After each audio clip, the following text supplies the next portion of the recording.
Gopijana Vallabha Girivardhari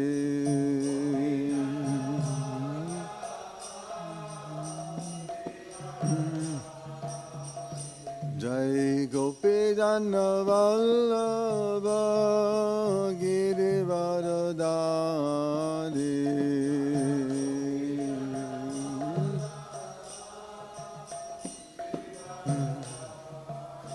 Jasudhanana Vrajajana Ranjana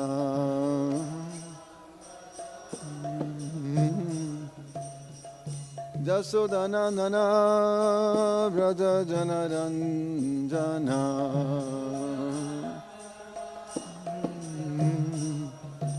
Jamunatira Vanachari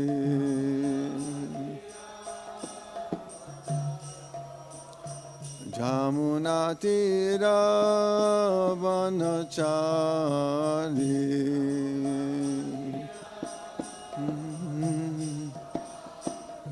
Jai Radha Madhava Kunja Vihari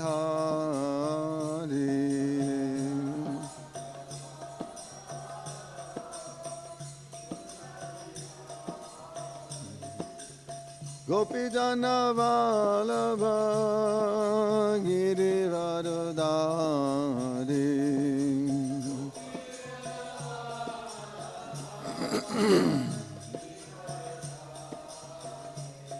Jai Gopijana Vallabha Girivardhari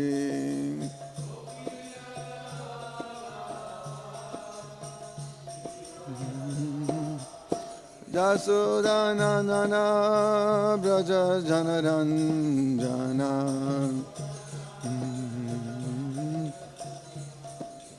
Jasudhanana Vrajajana Ranjana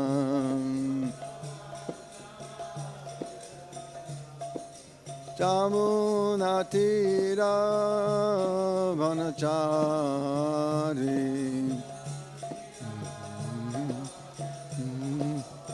Jamunatira Vanachari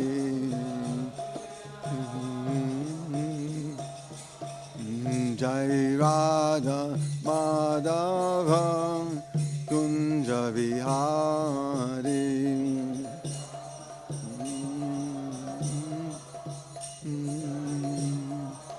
Jai Radha Madhava Kunja Vihari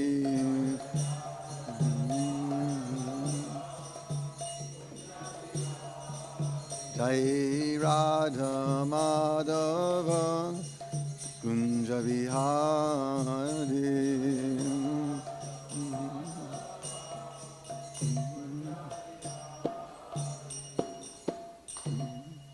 Jai Vishnupad Paramahansa Parivājikacharya Asta Tulasi Sri Maharaj Divine Grace of Haricharanand Bhaktivedanta Swami Prabhupada Ki Jai. Swami the Founder Charges Divine Grace Sri Prabhupada Ki Jai.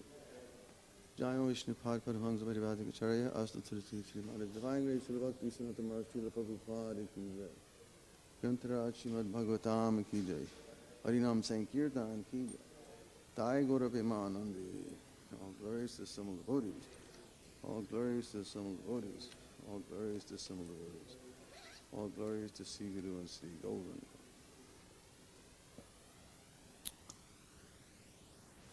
Namo Vishnu Padaya Krishna Prasvāpo Srimati Bhaktivedanta Swami Niti Namine Namaste Saraswati Deve Gaudavani Prachayana Nirvisesha Shunyavadi Prastata Rishitarana.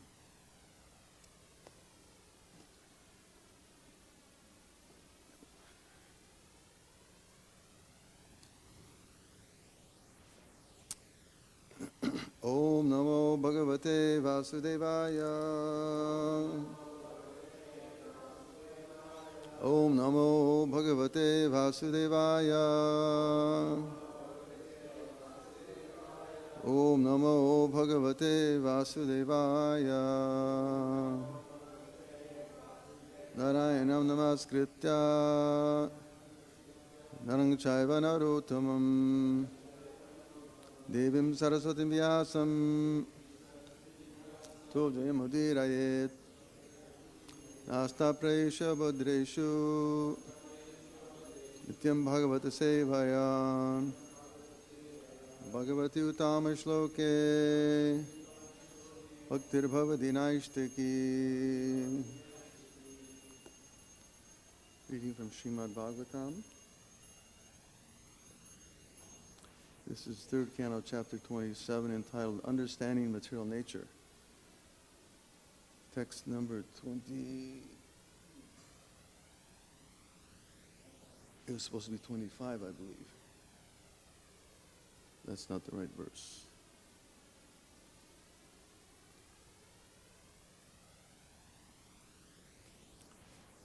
I think, is that right? So, please repeat. Yathā apratibuddhasya prasvāpo bahv-anartha-bhṛt sa eva pratibuddhasya na vai mohāya kalpate yathā apratibuddhasya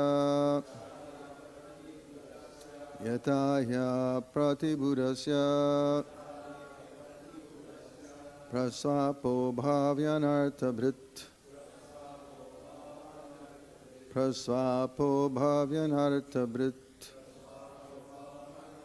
sa eva pratibuddhasya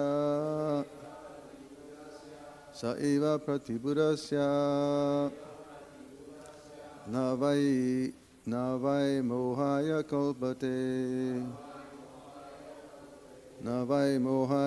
kalpate yathā apratibuddhasya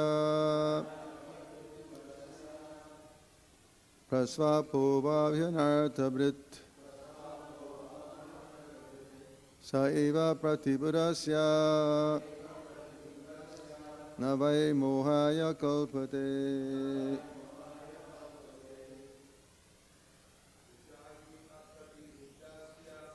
Yathā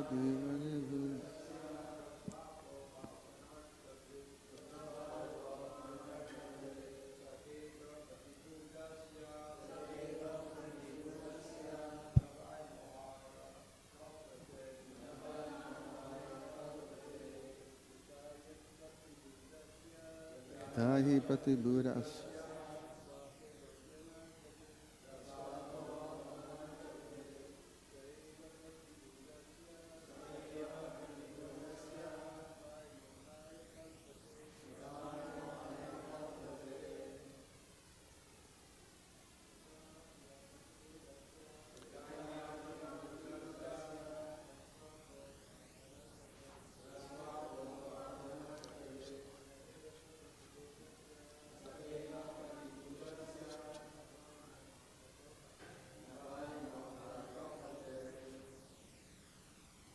Ladies.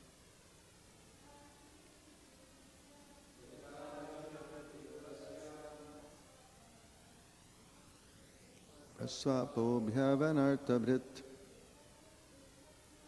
eva pratibuddhasya kalpate yathā apratibuddhasya prasvāpo bahv-anartha-bhṛt sa eva pratibuddhasya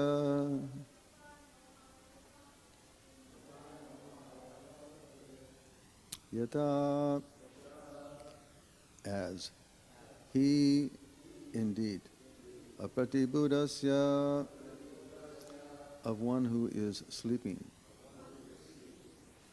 prasvāpa, the dream, bahv-anartha-bhṛt, bearing many inauspicious things. Sa-eva, that very dream. Pratibuddhasya, of one who is awake. Na, not.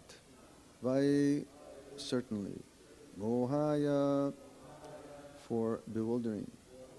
Kalpate, is capable. Translation and purport by His Divine Grace Srila Bhakti-Vedanta Swami Prabhupada ki jai.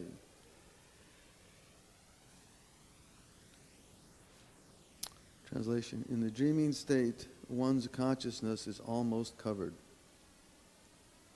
and one sees many inauspicious things. But when he is awakened and fully conscious, such inauspicious things cannot bewilder him. Please repeat. In the dreaming state, one's consciousness is almost covered,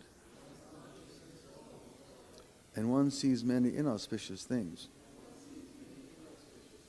But when he is awakened and fully conscious, such inauspicious things cannot bewilder him. Purport. In the condition of dreaming, when one's consciousness is almost covered, one may see many unfavorable things which cause disturbance or anxiety. But upon awakening, although he remembers what happened in the dream, he is not disturbed. Similarly, the position of self-realization or understanding of one's real relationship with the Supreme Lord makes one completely satisfied, and the three modes of material nature, which are the cause of all disturbances, cannot affect him. In contaminated consciousness, one sees everything to be for his own enjoyment. But in pure consciousness or Kṛṣṇa consciousness, he sees that everything exists for the enjoyment of the Supreme Enjoyer. That is the difference between the dream state and wakefulness. The state of contaminated consciousness is compared to dream consciousness, and Kṛṣṇa consciousness is compared to the awakened stage of life. Actually, as stated in Bhagavad-gītā, the only absolute enjoyer is Kṛṣṇa. One who can understand that Kṛṣṇa is the proprietor of all the three worlds, and that he is the friend of everyone, is peaceful and independent. As long as a conditioned soul does not have this knowledge, he wants to be the enjoyer of everything. He wants to become a humanitarian or a philanthropist and open hospitals and schools for his fellow human beings. This is all illusion. For one cannot benefit anyone by such material activities.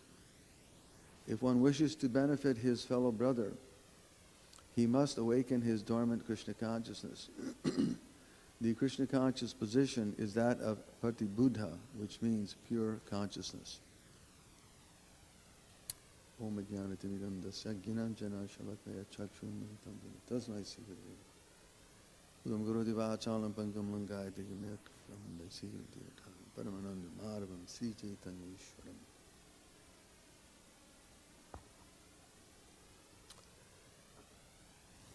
So, again the translation.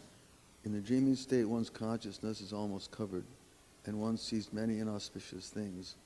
But when he is awakened and fully conscious, such inauspicious things cannot bewilder him. So we all have experience of a dreaming, right? Sometimes the dreams are pleasant. Isn't it? Sometimes we've all had experience.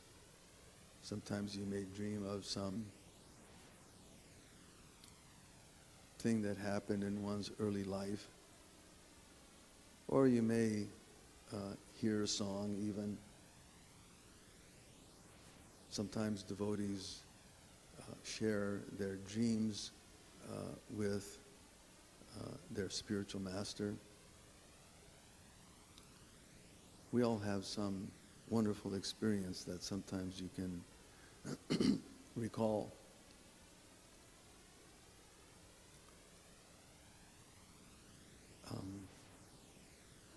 And those dreams, although they're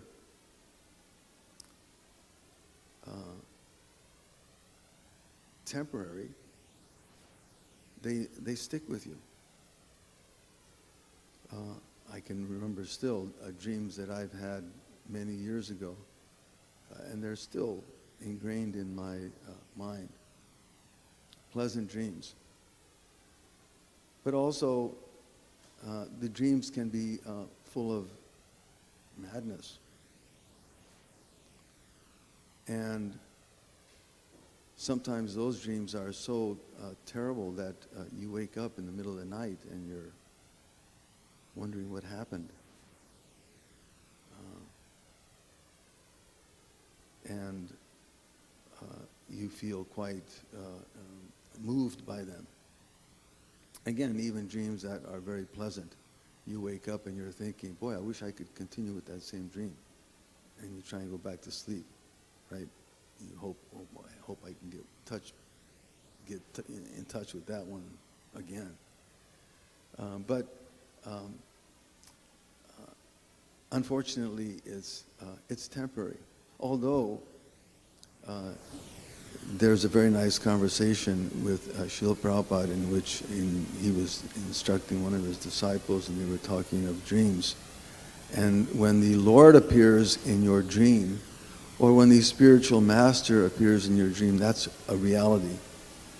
Because it's non-different. Kṛṣṇa is absolute, as is the spiritual master. When you're thinking of Kṛṣṇa in your dream, oh, I'm thinking of how to address him so nicely, or what kind of offering am I going to make him, and or etc. Or you may be absorbed in the holy name. We all have experience. Sometimes you're even chanting in your dream, and when you wake up, it's such a pleasant experience. Oh, that was so nice, that kirtan.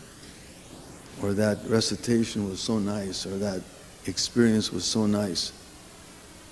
Those kinds of experiences, they're reality because they're spiritual, they're absolute. The spiritual master, when he appears within the mind, that's absolute. That's Kṛṣṇa, Kṛṣṇa's Shakti appearing. So those kinds of experiences are real. And sometimes, again, you can hear some wonderful song, and it's ingrained in your consciousness. So those kinds of experiences we can understand to be transcendental and reality, whereas this material world, and Prabhupada compares it to the awakened and Kṛṣṇa conscious states, the awakened Kṛṣṇa conscious state and the sleeping state of material life. So he makes a very wonderful comparison here. How in the condition of dreaming, when one's consciousness is almost covered, one may see many unfavorable things which are disturbances and may cause anxiety. So, but upon awakening, those things, although you may remember them, you understand that they're just simply a dream, and I'm not disturbed by it. A tiger may appear in your dream, and someone's chasing you, or you got into an altercation, and then you come out of it. Oh, thank God, it was just similarly or a dream. So similarly, Srila Prabhupada points out here, the position of self-realization or understanding of one's real relationship with the Supreme Lord makes one completely satisfied. Just as you're coming out of a dream, oh, that was really not so good. I'm glad I'm out of that. So this material world is compared to that. Conditioned life is compared to that. And that experience of material life, Srila Prabhupada defines dreaming sometimes as too much sleep. Sometimes that's there. And that too much sleep, it affects one's determination to execute one's duty or responsibilities. This material world is compared to a dreaming condition. And although we may think ourselves very comfortable and complete, or I have so many ideas that I want to fulfill, thoughts, aspirations, goals. It's simply an illusion, phantasmagoria. And filled with anxiety. There's a very nice instruction given in the Upanishads. Samane vrikshe purushoni magno ischaya shuchati muhimana. It's described that there are two birds in a tree, and one bird is engrossed in trying to enjoy, but all the while is full of anxiety and moroseness. And that is the condition in material life, that the living being, in some deep illusion, thinks that he can enjoy in this material world, but actually but all the while he's simply full of anxiety and moroseness.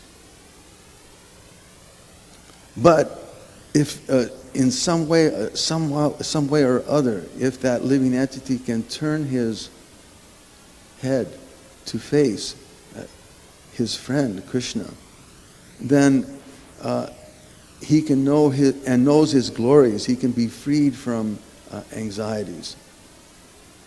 Just as here, the sleeping condition is sometimes full of moroseness and anxiety.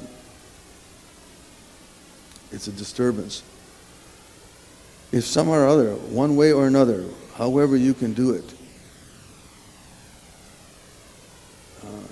simply turn your head to the Supreme Lord, your Supreme Friend, one is freed immediately from anxieties, just as awakening from a dream. That dream may be really terrible, but as soon as you come out of it, oh, okay, well, I feel much better now. I can feel relaxed. So the material world is compared to that place full of anxiety. Right? Kunta, it's that place which is full of misery and anxieties. And as soon as one draws his attention to the Supreme Lord, that anxiety, it becomes, it's dissipated, and there's no fear.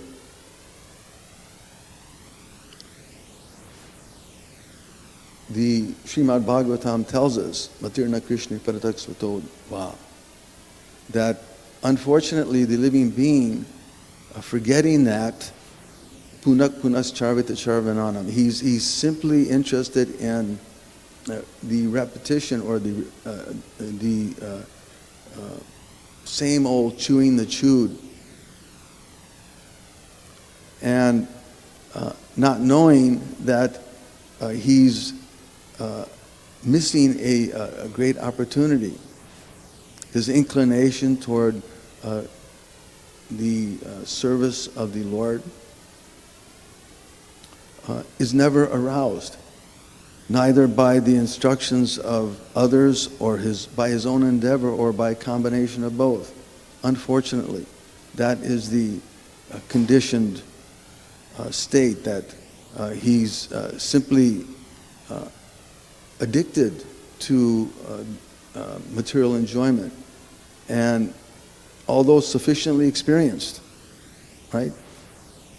Although sufficiently experienced, we have all some experience of working so hard in the material world and nothing coming of it. Just like a dream. We all have experience of that dream, and it's never fulfilled. It's always cut short. So material life is like that, that we can, although sufficiently experienced, we still don't see the inevitable. And that is that we have to experience birth, death, old age, and disease. There's a very nice instruction given by Bhaktivinoda Thakur, and sometimes we sing it in the morning, Jeev Jago, go to Chandra Bole. That Chaitanya Mahaprabhu is calling Jeev Jago, wake up, sleeping soul. You're sleeping in the lap of the witch Maya for so long. It's hard to wake someone who doesn't want to, someone who's pretending, isn't it? We all have that experience. It's like if you have a small child and the child is, you need to get up and get to school, you need to get dressed or whatever. But the child refuses, he pretends like he's sleeping. So it's very difficult to arouse someone when they're pretending or they're intentionally wanting to stay in darkness. It's very, very difficult. But there is a method by which to do that, and that is by the hearing process. And we've heard that, we've understood that from some previous verses in this chapter, how hearing is the treatment for the awakening of Kṛṣṇa consciousness. Just like when you hear a good song, for instance, you chant Hare Krishna, and you hear this wonderful melody, it stays in your brain, it stays in your mind. So that hearing process is so important. And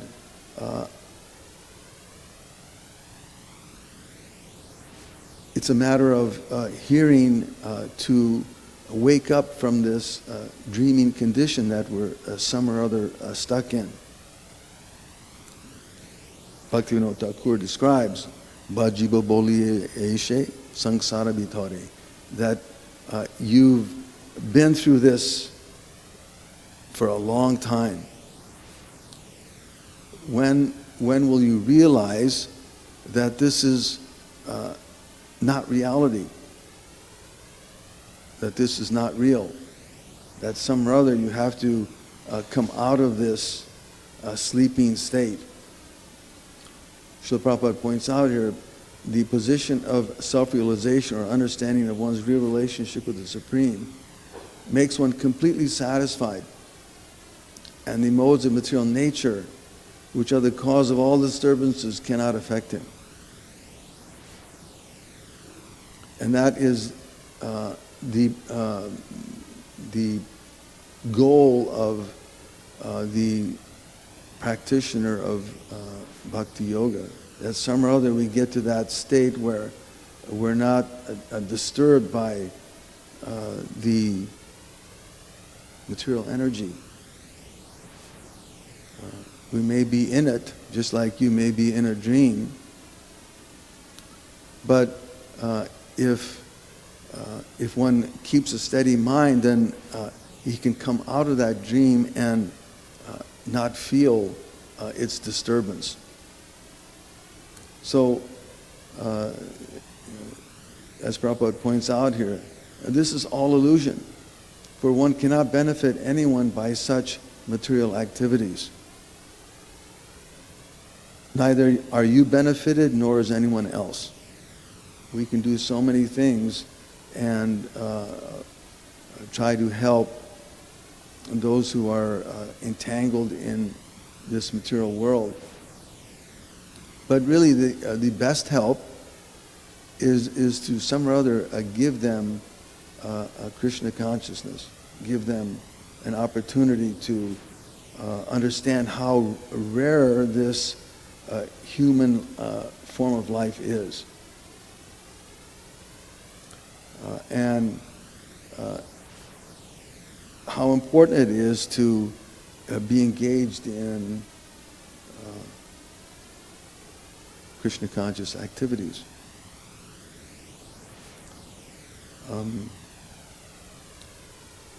The Krishna conscious position is that of pratibuddha, which means pure consciousness. And that pure consciousness means that one is engaged in the spiritual activities of hearing, chanting, and associating with spiritually minded persons. And in that way, we don't get attracted to this dream world, because it's simply a distraction. Again, this uttista jagrata prapya-varan-bodhata. Again, the instruction is to wake up, understand the great boon that you have in this human form of life. The path of spiritual life is like a razor's edge. It's like if you're inattentive in the process of shaving, it's very easy to cut oneself. So also, if one is not attentive in the activities of Krishna consciousness, it's very easy to fall into this, dream condition of material life. It's very easy. Again, we all have personal experiences that when we're not attentive to executing the basic activities of Krishna consciousness, you can get distracted very easy by the lures of material life and its dreams, but which are again full of anxiety and moroseness. There's nothing there. They're not real. It's empty. But the activities of Krishna consciousness are real. That you can awaken from all of that and understand and recognize how Krishna is the supreme enjoyer. Prabhupada writes, Bhoktaram yagyatapasam sarvalokameshwaram. He paraphrases the wonderful shloka in Bhagavad-gītā in which Krishna is described as the proprietor. He's the enjoyer, proprietor, and supreme friend. So these things are, they're critical for one advancing in Krishna consciousness, and we sometimes just have to remind ourselves and pray to Krishna that please remind me that there's nothing there. There is a reality, and that is Krishna consciousness, but there's nothing there. It's nothing there. It's just a dream. Unfortunately, the conditioned souls who are so intoxicated by sense gratification can't see how there's nothing there. There's no reality to it. And it's just full of, as Prabhupada points out here, anxiety and moroseness. You try your best, but it falls short again. And the alternative is to wake up to the reality of Krishna consciousness and be engaged in the reality of serving Krishna. So,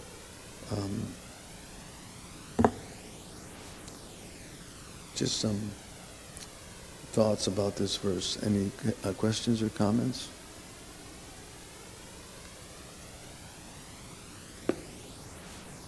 Yes, such a Tanoi Prabhu.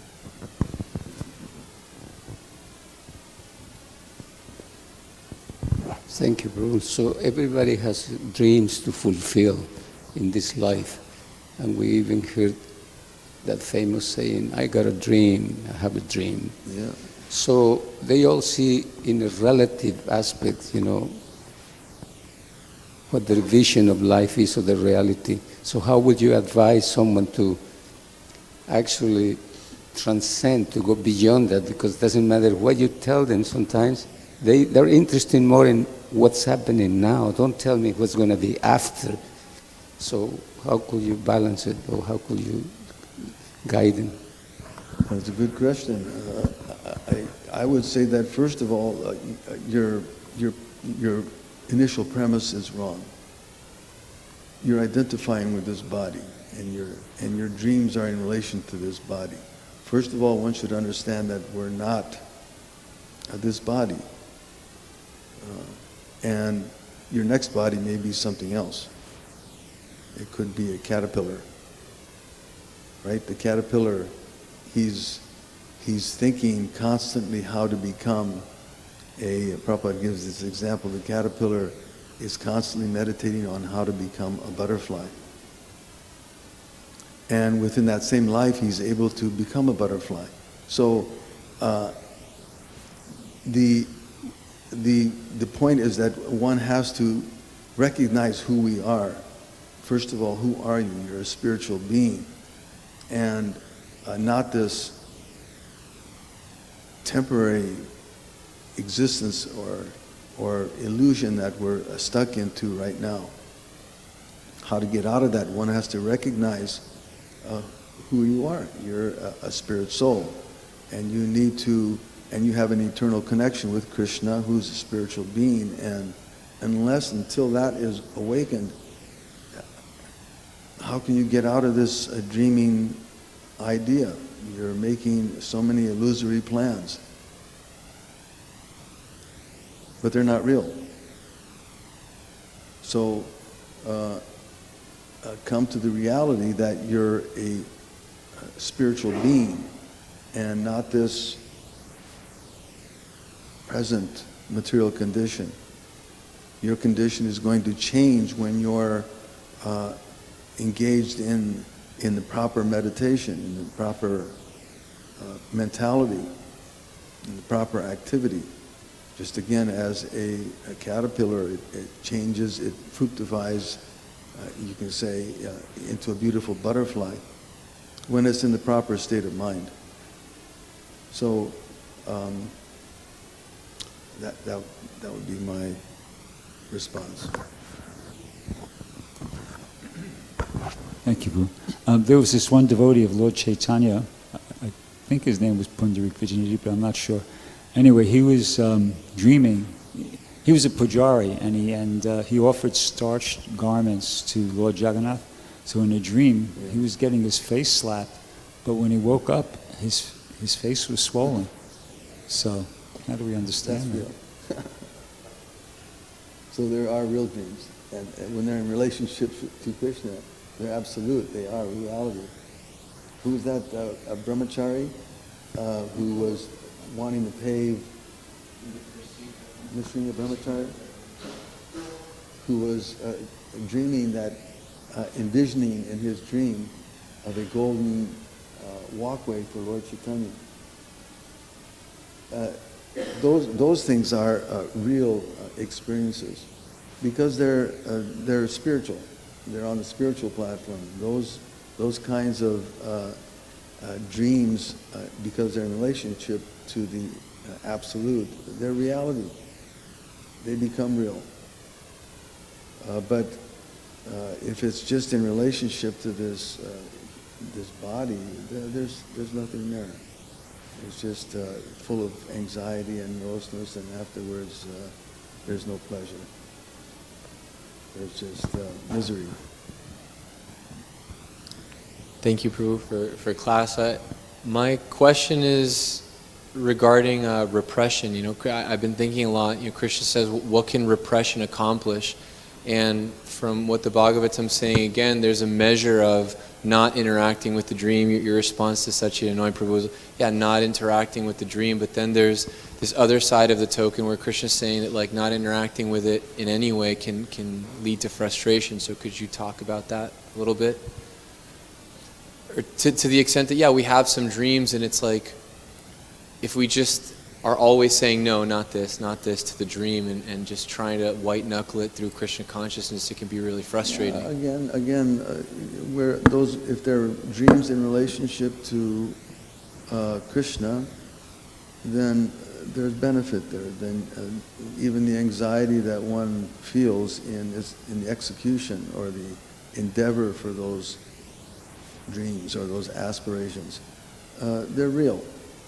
There's benefit to them.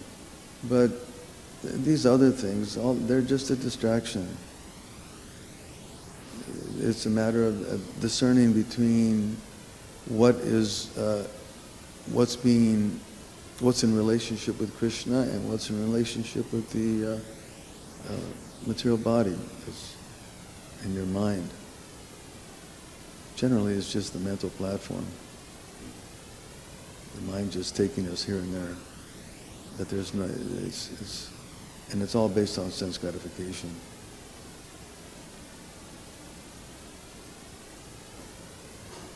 Tanoi?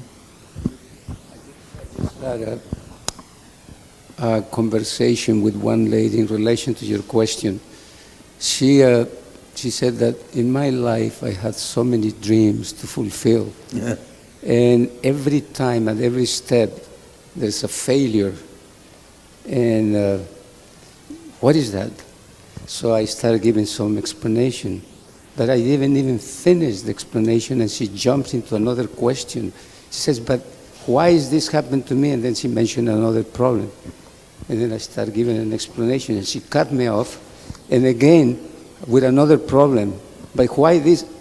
And then I said, lady, first of all, you have to, listen. Your problem is that you're not listening. So a lot of times we don't listen to the advice of the sadhu, the saintly person. You're concocting that this will be better, or this will be better, or that one. And right now I'm trying to explain you something from these holy books, and you just don't want to hear it. You just live in your own dreams. Yeah. I'm sorry. Yeah. So that came out to my mind. Yeah. I'm sorry, ma'am, but it's not all about Cannot me. help you. Yeah. It's all a question of hearing. And again, Prabhupada points out that hearing is the treatment for awakening Krishna consciousness. You have to hear. If you don't want to hear, then it's just all about you and your mind. What can be done? All right. Srila Prabhupada ki